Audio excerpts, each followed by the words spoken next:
Finding the courage to change, good tools misused. Our emotions act like a guidance system. When I feel the positive, uplifting emotions, I'm on the right path. Negative emotions are warnings that I've taken a wrong turn. When I'm consumed by regret, worry, and fear, then I've really lost my way. Regret, worry, and fear are good tools that I misuse. Each of these basic emotions have a positive use. They help us learn from mistakes, prepare for future danger, and survive danger right now. Regret can help me learn from my mistakes. When something doesn't work out, I can use regret to make a plan for the next time. I misuse regret when I refuse to forgive myself. I might abuse myself for being so stupid.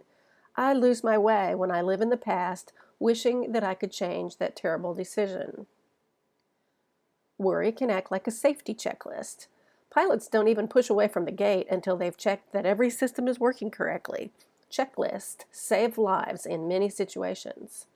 But I misuse worry when I return to my checklist over and over, when I obsessively imagine worst-case scenarios.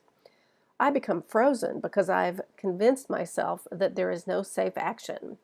I'm the pilot who refuses to start the engine and take off. Fear can save my life, making me superhuman in life and death situations. Stronger, faster, sharper, but most days are not life and death days. I misuse fear when I allow little fears to stop me from making forward progress, creating joy, and growing into my best self.